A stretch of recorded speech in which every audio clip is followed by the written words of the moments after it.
Welcome and thanks for tuning in. Today we're going to be looking at a 3-5 manifestor on the cross of the vessel of love.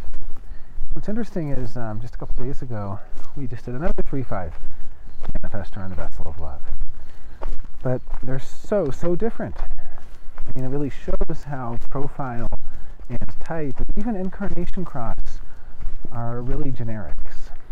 And what I mean by a generic is that it's something that is shared by so many people that it really doesn't tell you about this individual all that much. I mean, it tells you kind of what the default configuration will be. But we really have to look into the chart to see. I mean, this is why human design is the science of differentiation.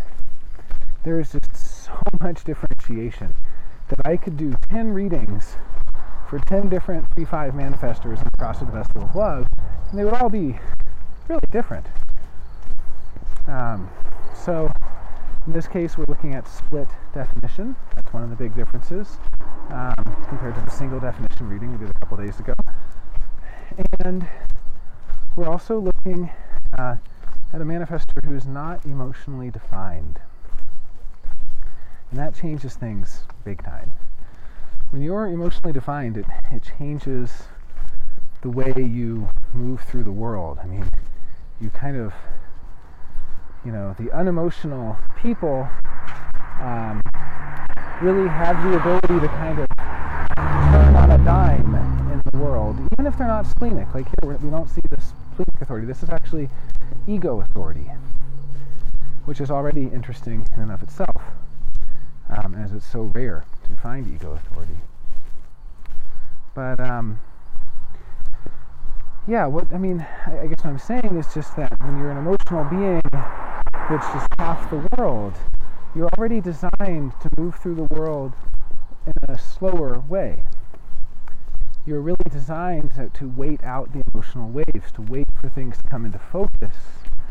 And when they come into focus, to go, oh, I see what that's all about. Now I get it, and that's the emotional clarity. So starting with this 3-5 manifestor in the cross of the vessel of love, split definition.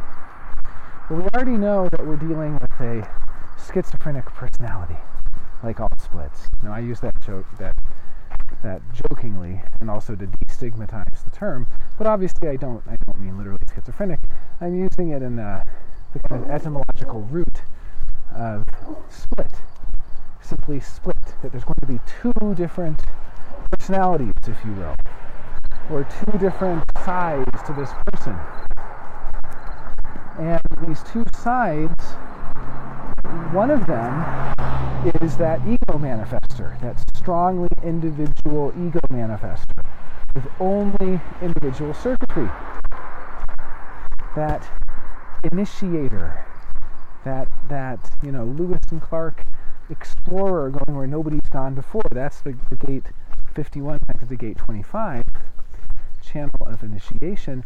It's really about, among other things, going where nobody's gone before, doing something nobody's done before, initiating someone into something they've never experienced before or been a part of before, jumping into the unknown, jumping into the void, having that courage and sometimes stupidity, jump head first, not knowing where you're going to land.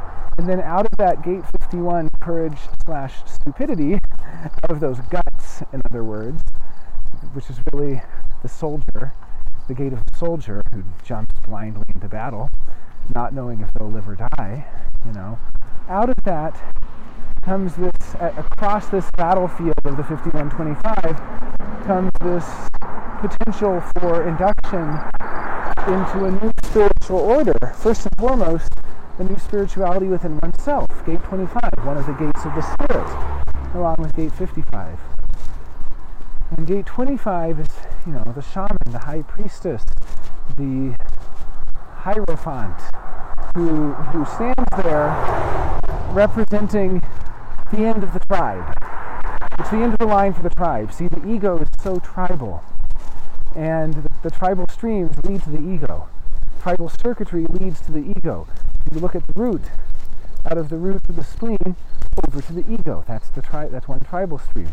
Then, from the root to the solar plexus, then up to the ego. That's another tribal stream. And you look at these tribal streams, and you see that when we get to gate 51 is a tribal gate, but it's the gate of leaving the tribe. And for it to gain entrance into the G center, I guess I misspoke. 51 isn't a tribal center. It's an individual gate. I apologize. It's an individual gate, part of an individual channel. And yet, it has one foot in the tribe and one foot going its own way, stepping out from the tribe, leaving the tribe behind, leaving behind that tribal bond, that tribal commitment to journey into the unknown. And on the other side of that, it gets inducted into its own spiritual order, first and foremost. And so here we see, looking at this ego manifester part, this ego manifester area of definition, we see this real story of jumping out into your own, on your own, doing your own thing, being out in the world by yourself, courageously hurling yourself into the abyss, finding your direction and finding where you're supposed to be, because this is defined G center. The undefined G center, they have to decondition from always trying to find it, always looking for it. They're not here to find it. They're not here to look for it. They're here to be found. It finds them. But here we have a defined G center. So this is where it's actually correct for this person to find their own way. And it's an individual G center with only individual channels. So having those individual channels, what this is really saying is this area of definition is about initiating the journey into the unknown, ultimately culminating in being able to inspire through that 8-1 channel of inspiration, being able to be an inspiration to others through their own empowered voice. And that's what it is for this person when they are truly living correctly, when they are living according to their ego authority. And yet the not self is going to pull them away, and this whole chain, I just kind of, from 51 to 25 to 1 to 8, is going to be skewed and distorted because the not self distorts everything. So then instead of initiating, they're just going to be competitive. Then instead of being inspiring, they'll just be melancholy. Which is not to say that melancholy is not self. Far from it. Melancholy is part of the frequency of individuality. And it's a necessary aspect of individuality. I'm just saying that everything has a binary. And that same 2551 that can jump into the unknown and be so courageous can also just be competitive. Although it's funny, whenever I meet 2551s, they never see themselves as competitive. In fact, they go, why is everyone else being competitive with me all the time? Why is everybody else getting in my way, trying to, as soon as I say I want to do something, they try to do it first. Well, it carries the energy of wanting to be first. That's part of the energy it carries. And it's funny because, competition doesn't necessarily mean what we think it means. Competition is just being first, really. First place. Finishing first. All of that. So then we look at the other half. And the other half is abstract collective. Right? It's a collective head, an ajna. And this other half is naturally going to be sort of put in a less privileged position according to human design, simply because, from our perspective, not necessarily for this individual's perspective, from our perspective, because it's really not even there for you. It's not, the mind isn't there for you, it's for other people. The mind is there for outer authority. It's not there to be an inner authority. And yet, there's going to be this aspect of this person here with that 6447 saying, well, I want to be in charge too, and I want to make decisions too. That's the mind trying to make decisions. And I want to decide based on what makes sense to me. a channel of sense making. It's a channel that takes a confusion and then stays with the confusion until it can make sense of it. And it's a collective channel, so it's totally impersonal, and it simply wants to share its stories, sharing the stories of what, how it's made sense of things, and so on. And that's beautiful. I mean, that's correct for this person, to realize they have two sides of themselves. One which is purely individual, the ego manifester side, and then this other that's like a mental projector. Totally different side to their personality. This mental projector that's really confused, and then it sits with the confusion and then has an epiphany and makes sense of it. It's not confused anymore. But there's these two very distinct sides to the personality. The one is purely individual, the other is purely collective. And realizing that these two sides are not always going to agree or work together, or someone who's only seeing one side might be totally shocked about this other side. Someone who's only seeing that mental projector side may go, oh yeah, here's someone who's willing to share in their experiences. And it's all about sharing. And here's somebody who's so interested in the shared experience. And then this other side comes out, this individual side. Individuals don't share. They don't care about sharing. They're not interested in hearing about, your birthday party or whatever, or what you've learned from it. It's not about sharing experiences for the individual. For the individual, it's about being themselves and not letting others interfere with them. So there's really two opposed needs or obligations, we could call them. One is the internally felt obligation to go one's own way. That's that gate 51, leaving the tribe, setting out onto the battlefield, finding gate 25, being inducted into a new understanding of what spirituality is to you, an individual, idiosyncratic understanding. And out of that direction of purpose in the G center, the channel of inspiration, verbal expression, creative expression. You find it in stand-up comedians and singers and people who are coming up with new ways of expressing things, ultimately with the potential to be inspiring to everyone. And there's this whole story that we're finding here that has nothing to do, nothing at all, with the other section of definition. That 6447 has its own story. Its story goes, I was confused, but I kept thinking about it. And finally, I made sense of it. And I periodically go back to those things in the past. See, this is a past-looking mind, a mind that looks to the past. All experiential minds are looking to the past because they have that experience. Sure, they look forward to the future when they'll get to have the experience. But as soon as they've had the experience, they're looking back on the experience. They're looking back on it again and again, and they're going, what if I looked at it from this way? What if I looked at it from that way? Maybe I'll get something different out of it this time. What they get from that experience is going to depend on where they are. This is how experiential circuitry works. The abstract, the collective abstract. It works by looking back on the past and abstracting different things from the past experience, depending on the vantage point it's looking at. It's like someone who was married at age 20 and divorced at age 25. And then they look back on it at age 30 and they see it from a different perspective. Wow, I was so young then, I didn't even know. Then they look back on it at age 35. They see it from a different perspective. Or I should do 7-year increments, really, because the 7-year is the, they look back at it from 37. And they look back on it from 44, and they look back on it from 51.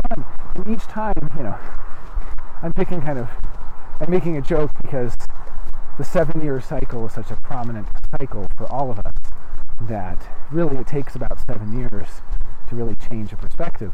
But, it could be any arbitrary time. It could be a couple weeks later. It could be a few days later. It could be, and so on.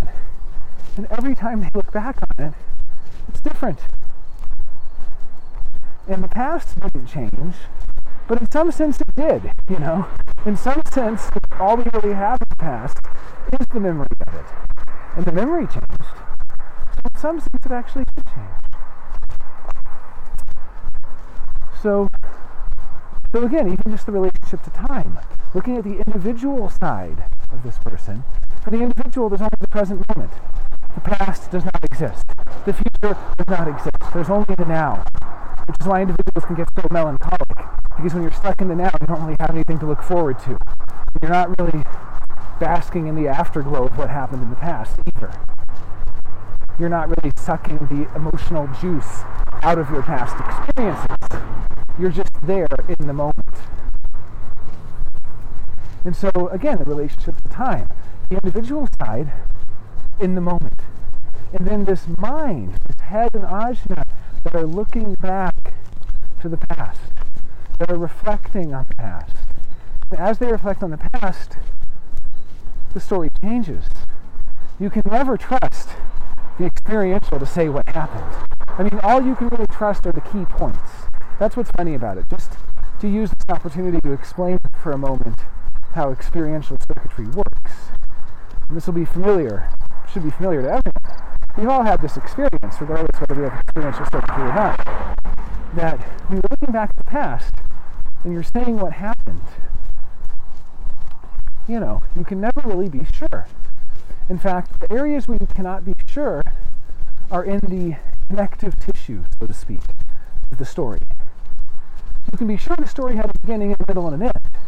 And you can be sure that, particular things happened. And you can even be pretty sure of the order they happened, for the most part. But you can't be sure of what happened in between. Someone says, I showed up, and then he punched me, and so I punched him back. Well, what they're leaving out is that, what happened in between showing up and getting punched, right? So, stories are always like that. Abstract circuitry is always like that. It's poetic, it's evocative, it's emotional. It has to do with the solar plexus. The collective is split between the abstract and the logical. And the abstract belongs on the side of the solar plexus. It's the human experiential way that flows through the solar plexus. Gate 41, the gate of the fantasy, fantasizing about what's out there, what's over that hill. And then they get there and they get to gate 30, and it's the fates. And that's what their fate is, having gotten there. And then it goes up to gate 36, the crisis of inexperience. Because every time something new comes along, it causes a crisis, something that hasn't been experienced before. If you think about it, that's all crisis really is, inexperience. If you've experienced it countless times before, you hardly have a crisis about it. And finally it gets to gate 35. They can finally speak in the throat and say, I feel this way, I feel that way. And it's this sort of gate of reflecting on the past and so on. So when we see the 6447 from the head to the ajna, what we're seeing is not just the channel, we're seeing the whole circuitry. We're seeing the circuitry of emotion-laden, past-looking. This is where we get nostalgia.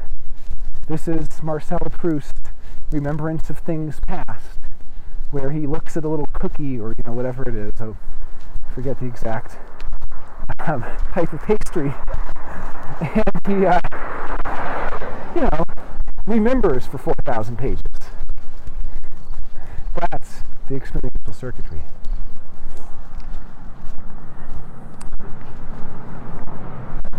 Okay, so seeing these two different areas, this is something to keep in mind. This is like two different people in one body. And it's important for split definition people not to get hooked on their bridging gate, that gate 17 bridging gate. Don't get hooked on somebody bridging it that way. If there's someone in your life that has that gate, you can get really hooked on that person. Instead, I would say as a manifester, notice when the moon goes through gate 17. Notice what happens. It happens once every 27.3 days, a little under a month. And I say 27 and not 28 or 29 because it's the sidereal This is actually from Steph Romaine, who does the Reflector Sessions blog. He clarified the lunar cycle, which I'm indebted to him for. So notice, because for manifestors, the conditioning that they get from other people will always be secondary. It can never be primary for the manifestor, because the manifestor has a dense, repelling aura that pushes other people away. It doesn't let the information get through. In fact, for the manifestor, like the reflector, their relationship to the cosmos is first and foremost. Their relationship to the cosmos is primary. That is the primary relationship. And as such, the relationship to the moon can be so profound. But all the planets, really. The moon is just the fastest moving. So I would say notice what happens when that moon passes through that bridging gate. Notice if you have epiphanies, if information has been queued up on either side and can now be released. And and also you get to learn a lot about Gate 17. We'll talk about that when we get to the not self reading. That you really get to learn what Gate 17 is all about. But until then, we can talk about a few of the other areas of the chart. So, I have in my notes here, I have the 4 transformations. And I also have a little bit of information about the third line on Gate 46. I think that would be a good place to start. So having your sun in Gate 46, well, already we have some interesting information here that it's in a defined center. When you have the sun in an undefined center, you want to pay special attention to when the harmonic gate activates it. Because the sun in the undefined center is going to be somewhat dormant. Doesn't mean that you can't use it. In fact, these people often amplify that energy to an extreme. It simply means it's not part of your life force. It can be part of your personality, but not part of your life force, if that makes sense. Well, in this case, the sun is still not connected to the life force, because the life force is the channels, but it's in the center that's defined by the channel coming from the authority. And so it is in a position where it will be a constant thematic and there will be steady access to it. I would still pay attention to when Gate 29 transits happen. Notice when, the moon transits Gate 29. And notice when the sun transits Gate 29 and how different that is when you have that whole channel lit up. Part of being a manifestor is developing a personal relationship to the cosmos, just like a reflector. You develop a personal relationship to the transits. It's not to say that, I don't have that as a generator. I do. I sure as heck felt the sun going into Gate 35 this morning, when it's been in Gate 16 for the past 5.7 days. But it's different. It's the background frequency in the same way that the people in your aura and the people in your life as a manifestor are the background frequency for you. So looking at Gate 46. Gate 46 is the gate of the temple. It's the gate of the body. It's the gate really on the other end of Gate 29, which is about the yes or no, the gate of decision making, of committing energy to something or not. And what's on the other side of that is Gate 46, which can be success or failure. It can be, health or not, and a lot of things like that. And it presides over all of the fears of the spleen. If you look at the Rave Mandala, Gate 46 in the G Center is the only gate for quite some time that's not in the spleen. It starts all of the splenic gates. The next gate is in the spleen, and the one after it, and so on, all through Libra. Gate 46 is on the Virgo-Libra cusp. So we get to line 3 of Gate 46. And line 3 is projection, the exaltation, a practical approach to good fortune that maintains the same patterns and attitudes that brought success. and does not get sidetracked by indulging in further expectations. The determination to stay with what brings success. So just as an example, I have the fifth line on gate 46. People project success on me. Fifth line is the projection thing. Even though this one's called projection, kind of a funny twist there, that the third line should be, but I should put it another way. Gate 3 on, line 3 on gate 46 is about staying with what brings you success. Line 5 on gate 46 is more about people expecting you to be successful. And you have a fifth line. I mean, we're looking at a 3-5 here. So we're going to talk about where the expectations are. But the expectations are in gate 15 and in gate 10. They're going to expect you to behave. They're going to expect you to be temperate and moderate and to know how to not go so far to the extreme and so on. Would be one way of deconstructing that. Since gate 15 is the gate of extremes. I'm not actually looking at those lines in the Rei Pi Ching, so Ra may have a very different flavor or different interpretation. I'm simply using the keynote, the fifth line of what people expect from you. If you're on gate 41, the gate of fantasy, and you're a fifth line on gate 41, they expect you to have all these fantasies. And they're shocked and even disappointed when you don't have the fantasies they thought you had. You mean you don't want to go parachuting? You mean you don't want to go there? So your fifth lines are going to be in gate 10 and gate 15, and I would urge you to look into those fifth lines, since that is where expectations will be placed on you, primarily. And really, on any fifth lines in your chart. Your Mars, personality Mars, gate 16, fifth line, they're going to expect you to be skilled, and so on. But the third line is not like this. So it is curious that Ra chooses the header of projection here. It must, mean something a little different. But just to talk a little bit about what it is to be a fifth line on gate 46. Well, there's something like beginner's luck, or what it looks like beginner's luck. It's not, because it actually is the outcome of careful preparation and so on. And it's also the outcome of being fully immersed in the experience. I mean, this is an experiential gate. In some sense, having your personality sun in gate 46, where you only have individual definition, you only have the individual 2551 going to the ego, the individual 1-8 going to the throat, and yet you have the experiential circuitry in the head and the ajna. It's almost like having a spy from that experiential circuitry hanging out on the individual side of things. Your personality sun is experiential. It needs to be immersed, so immersed in the experience, particularly the 4629, when that full channel is activated. It's really all about being so immersed in the experience, you lose track of time. You don't even, if it's correct for you, if it's correct experience, you don't even think about it. It just happens. And then afterwards, you make sense of it. But in any case, it can look like a little bit like beginner's luck.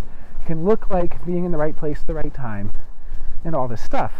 And part of it is this deep mystical connection between the love of the body and synchronicity or serendipity. That if you truly love your body and love being in your body, and you're so fully immersed in the experience, you can't even bother to look at your telephone, to look at your cell phone to see what time it is, or if you've missed a message or whatever. You're so immersed that you end up having this incredible quote-unquote luck. That's part of it. But see, there's a big difference, and that's how I got on this topic. Me, having personality sun in the fifth line of gate 46, for myself, people expect me to be successful, and when I show this quote-unquote beginner's luck, and I seem to be very successful, they tell me to stick with it. But I can't, because it's experiential. Experiences dovetail to the next. And what's best for me is when, as soon as one experience is done, I go to the next one, and the next one, and the next one. And finally, when they're all over, that's when I reflect back on it and go, wow, those experiences, what did they mean to me? And I can look back on it. But if I find myself trying to look back on it in the middle of it, it's not correct for me. It's the wrong thing, I'm not supposed to be trying to make sense of it as I go.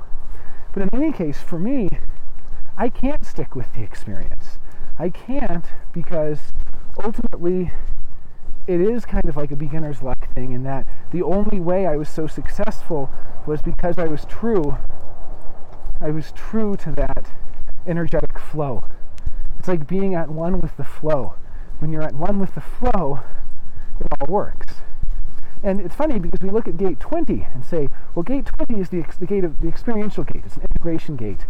Sorry, not experiential, but I mean, in some sense, yeah, it's the most existential, is the word I was looking for. The most existential gate. It's just about pure existence. It's, insects have gate 20. And for them, that buzz, that bzzz, that is the kind of existential in the moment thing.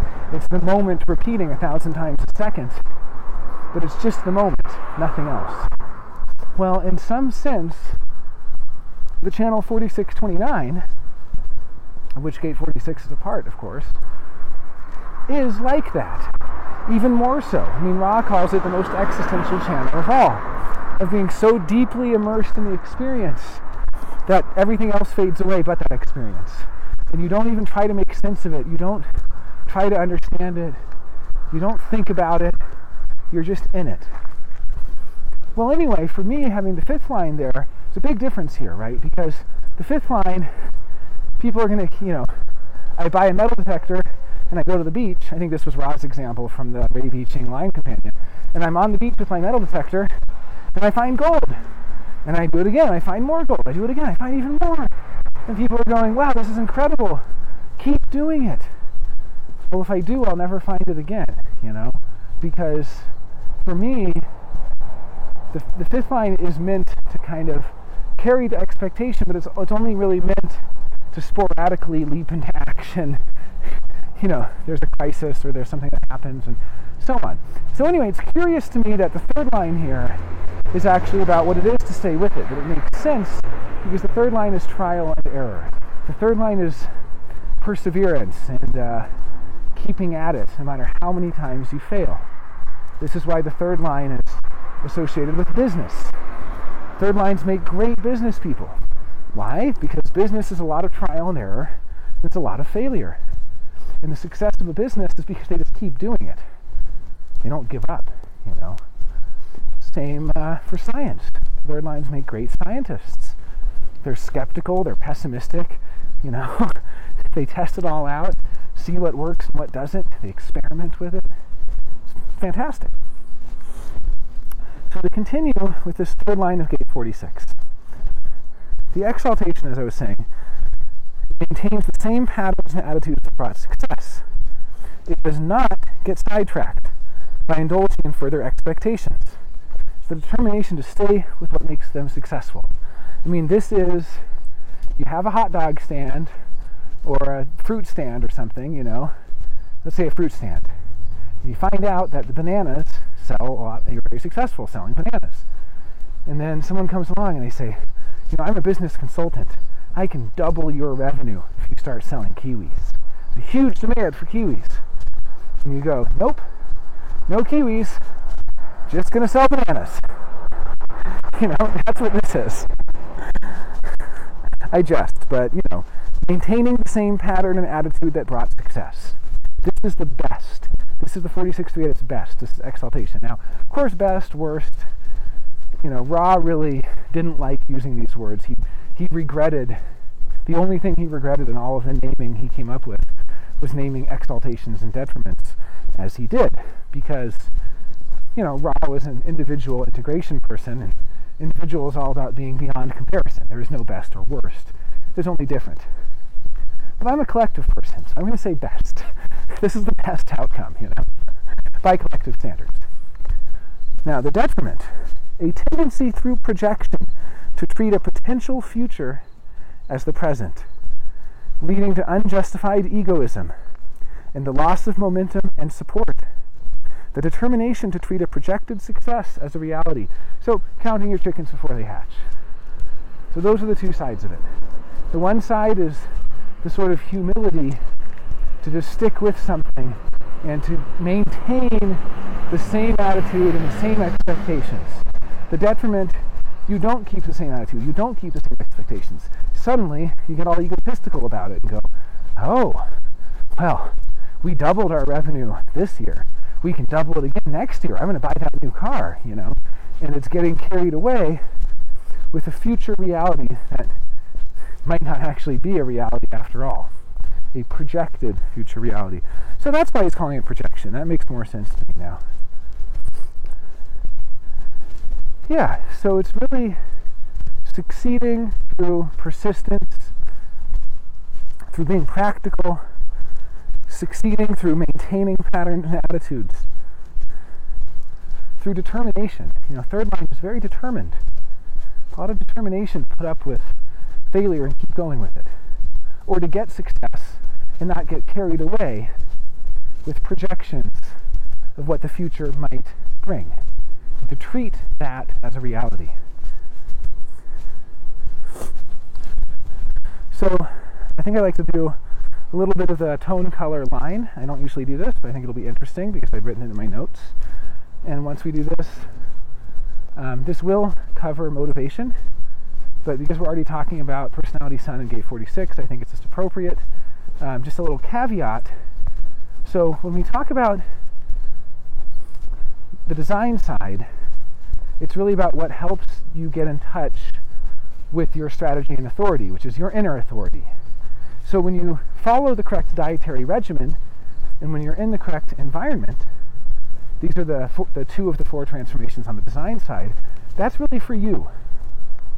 And then when we look at the personality side, this is really ultimately when we look at your perspective or view, which is what you're here to see, and we look at your motivation, which is what you're here to be motivated by. This is for other people. This is for outer authority. This is for your ability to impact them through sharing information, through the power of your mind. It's the flowering of the mind. It's the beauty of the mind. Human design talks so much smack about the mind, and that's just because the mind runs the life for 99.999% of people out there. And so it deserves to get, smacked around a little bit. But when you're actually living according to your strategy and authority, when you're initiating from that ego authority, from where you have willpower. Now, I don't have a lot of hints for knowing this, by the way.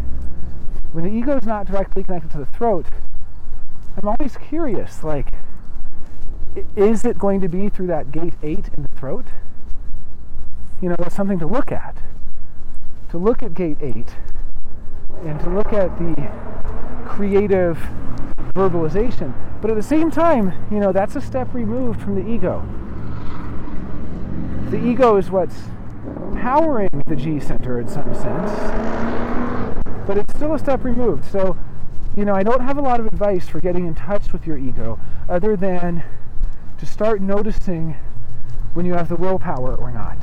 Because the ego only has a certain amount of willpower. It's not like the sacral with this endless, boundless energy, that's energized by what it responds to. The ego is different. You have to have the willpower for it. But in any case, I don't want to get sidetracked on that.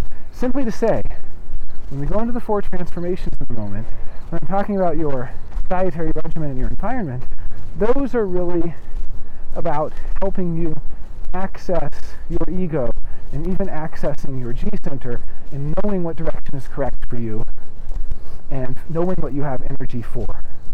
What do you have the willpower for? What do you have the energy for?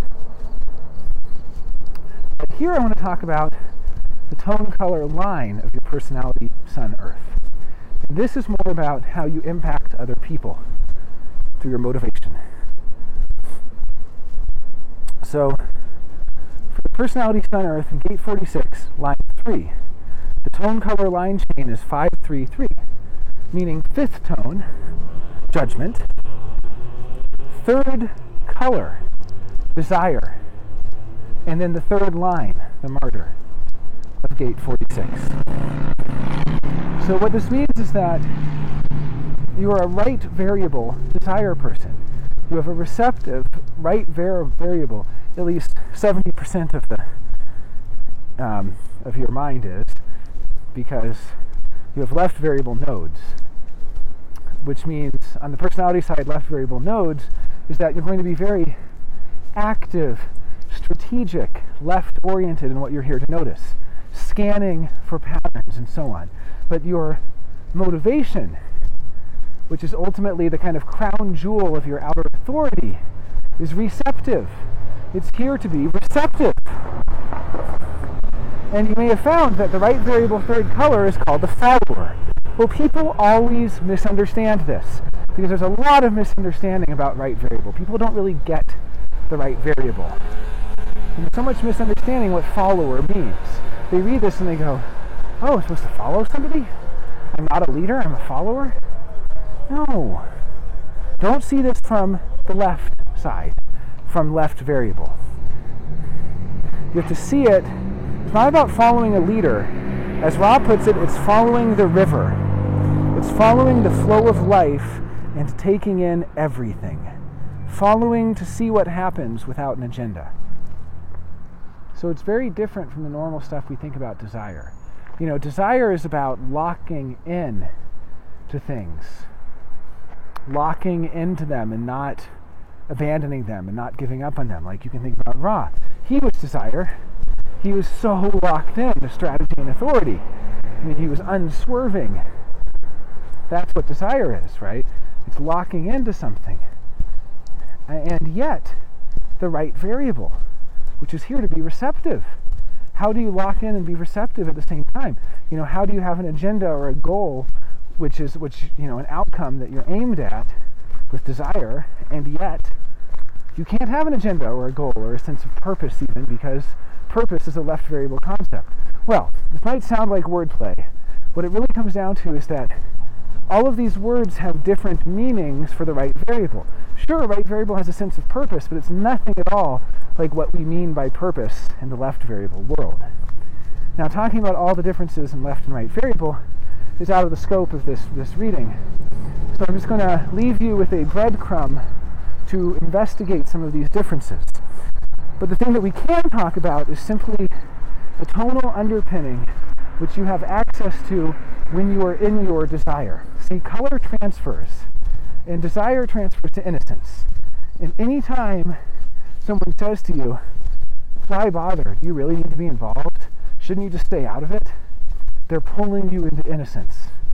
And anytime somebody says, well, whose side are you on? And you go, I'm on the side of the good guys, or I'm on the side of, that's desire. It's like, it's very subjective, it's very subjective. It's on the side of locking into what you know in your heart of hearts is correct and true and right. So this locking in, though, of course, for me, I'm left variable desire. So for me, it's going to look kind of different. I'm going to lock into something strategic. I mean, look at Ra. He locked into strategy and authority. He was left desire, right? When you have right variable desire, it's hard to really know what it's going to look like. But when you are in it, when you are locked into your desire, you'll feel it. You'll be a priest. You'll be like a priest on the pulpit. You'll be preaching.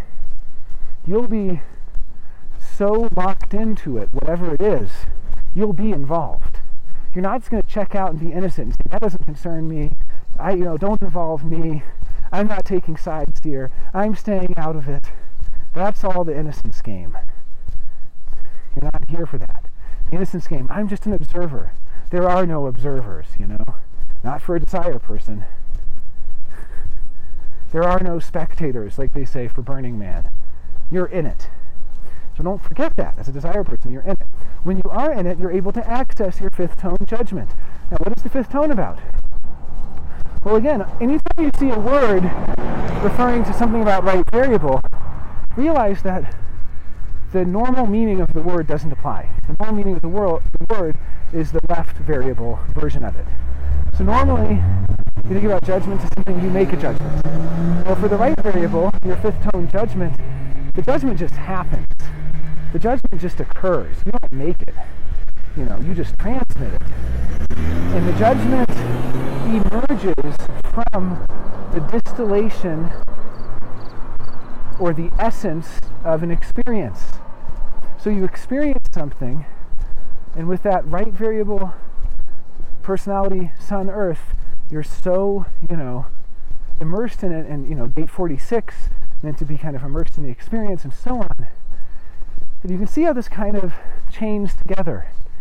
It's the distilled essence of an experience that yields the judgment that leads to the desire to follow your own way, to follow the river and find out what happens. And following this river, that motivates you, because I want to see where the river goes. And it motivates you to keep on in your trial and error process of staying with what brings you success and not letting yourself fall into counting the chickens before they hatch. So you see how this whole line, this whole thing goes together. You start with that judgment. That's your cognitive underpinning. That essence of judgment. That essence of experience that comes out as a distillate, as a distilled judgment, leading to the desire to follow that river, to see where it goes, to stay with the experience, not to say, I don't want to be involved. I don't want to be part of it. That doesn't concern me. That's the transference to innocence. As soon as you transfer to innocence, you're lost. But when you stay with it, when you keep following it and keep going with it, and what it leads to is the motivation, basically the motivation for that line. It comes up to the surface at the line level, and it motivates you to stay with what's brought you success, to persevere, the determination to keep going with what brought you success without changing your expectations, without changing your attitudes.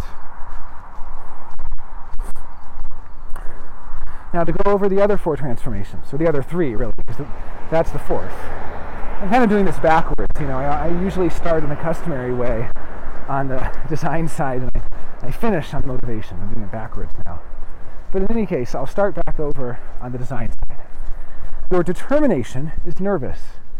You're a nervous eater. It means your digestive system does not digest food on its own without stimulation. It's right variable, so it needs stimulation, Have someone give you a back rub while you eat. Have someone tickle you periodically at random times. Try to steal food off someone else's plate. That's a fun game for nervous eaters. They can wait till the other person's not looking, and they can use their fork and grab a bite from the other person's plate. Anything to increase the stimulation. It's all about that stimulation. It's all about, debate. Pick a side to be on and have your debate at dinner. You don't have to believe the side, just pick a side, and argue about it. Your selective caves. This is a left variable environment. So even though you have a receptive passive brain system and a receptive passive mind, you're meant to be in a tense, focused, concentrated environment, one where you're particularly focused on who's allowed in and who isn't. This is caves that are exclusive. This is caves where you say, I don't want people showing up at random times. I want to have 3 locks on the door. I want to have bars on the windows. I want to have a bedroom that only has 1 entrance. I don't want multiple doors, Get rid of the closet door if you're a cave person. And put a nightlight in the closet so you can make sure there's nothing in there. Cars are caves, also. And, interestingly, I've more recently begun to say that nightclubs are caves, which just feels correct to me, because nightclubs are very secure. There's a guard at the door. And caves are really about densely packed auras. As a caves person, you're meant to be in the city. So many caves people are living out in the countryside. You're really meant to be where the action is. You're meant to be in the city. You're meant to be in the tightly packed auras. You're designed for it. And then your view is personal, which is the opposite of your motivation, by the way. Personal. And it's left variable personal, making it even more complex. But what is a personal view? Well, the personal view, it transfers to political. So maybe we can understand personal by contrasting it with the political. A political view is someone who keeps track of everything in terms of winners and losers, in terms of power relations, in terms of who has the power and who doesn't, the haves and the have-nots, in terms of, I paid for lunch last time, so you should pay this time. Well, personal is the opposite of that. It's not here to keep track. It's not here to compare. It's here to see things in their uniqueness, beyond comparison, beyond categorization. That's what the personal view is all about. Being left variable, it's really here to kind of, dart around in what you notice and have strategies about what you should look for and things like that. So it's interesting. It's always interesting when you find someone who's, a mixture of left and right variable, which is really 14 of the 16 variable configurations, but particularly so when they're split down the middle, 2 left, 2 right. To put it all together, you have a passive brain system that's meant to be in that kind of flow state, and yet your environment needs to have that strategic, tense, leftness thing, agenda-driven. A lot of people with their agendas. And then what you notice in that environment is also very left. I mean, both nodes on both the design and personality side are left variable. So you're here to notice in a very, quick way, in a strategic way, in a focused way, not just diffusely taking it all in, but, looking for very specific things. And then when you're seeing what you're here to see, that's when you're the kind of crown jewel of the 4 transformations. Your motivation, your right variable personality sun earth, is here to be receptive and go, I'm curious where this is headed. I'm going to stay with it. I'm not going to check out because I want to see where this goes. So staying with the process. And finally, I want to talk about the not self. So when I see gate 17, I generally just think of opinions. I think of logic and opinions. But I actually just took the opportunity to look up an entry from the Ray V. Ching, where we see that it's called the gate of following, one of the 4 ways. And it's the gate of opinions grounded in detail, the ancient law that those who wish to rule must know how to serve. Organizing the formula for expression, visually fixed on the pattern, projecting it into the future. So I just kind of wanted to look this up just to get a little more color to the reading. But, my general way of understanding this would be, this gate is going to be the heart of your not self. And the not self is going to say, I'm going to be angry unless I get that.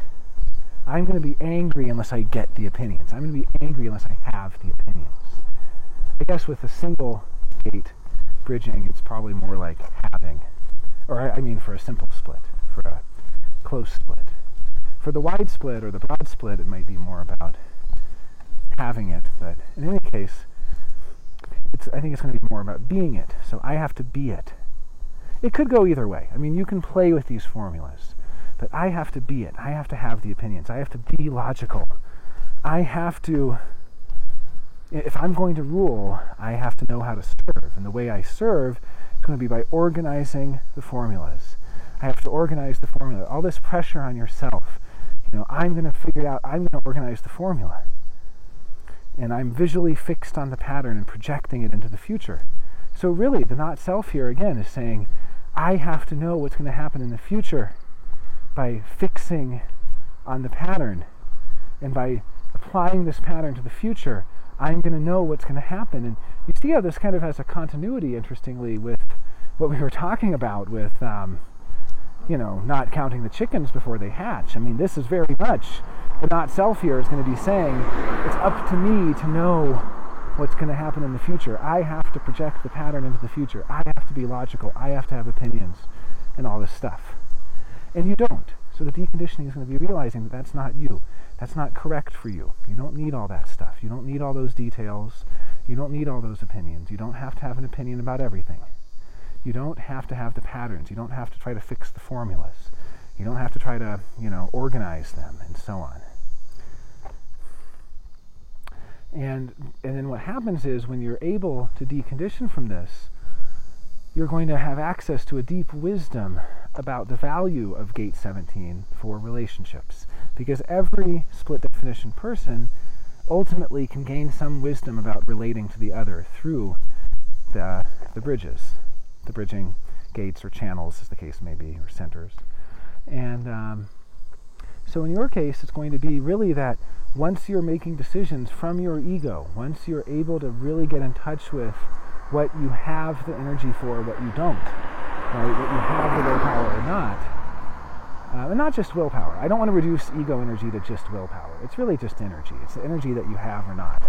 And once you're making decisions based on that, really, once the mind has given up making decisions and surrendered to let the ego make the decision, at that point, this gate 17 will be depotentiated. It will lose its power of decision making. It will lose its control of your life.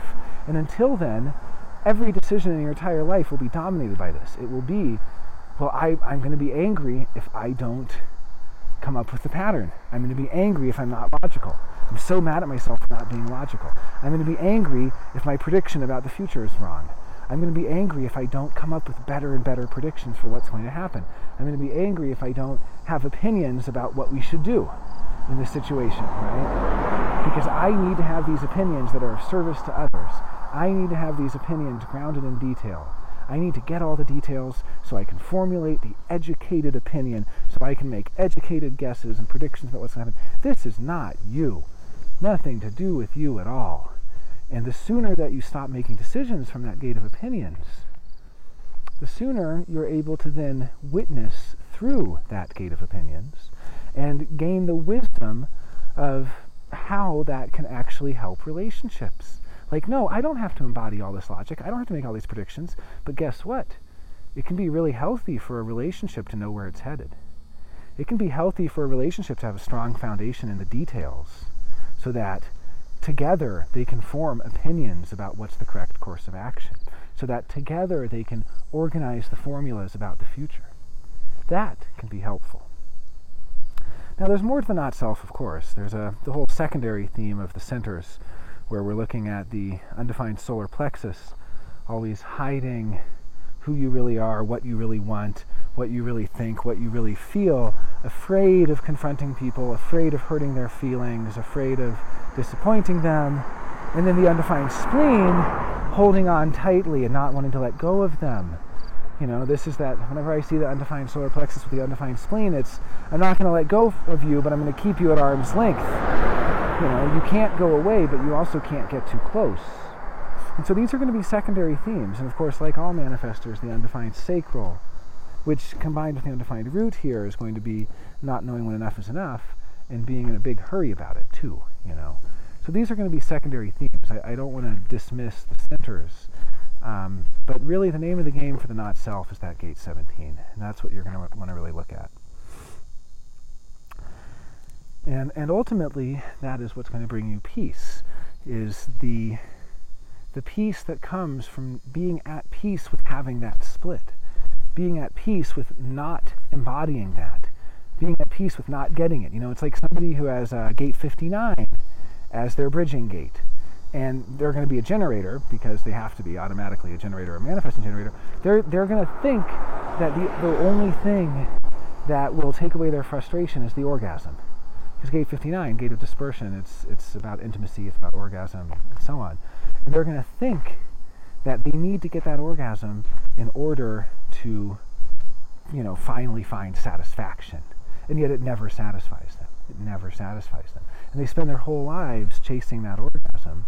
And every time they get it, and they're not satisfied, and they're still frustrated. Well, it's the same thing here. You know, every time you get those patterns, every time your prediction comes true, every time you have an opinion based in details, and it is of service to other people, and you're recognized for having that brilliant opinion and for correctly predicting what happens in the future, that's not going to bring you peace. You're just going to get angry. You're just going to get angry.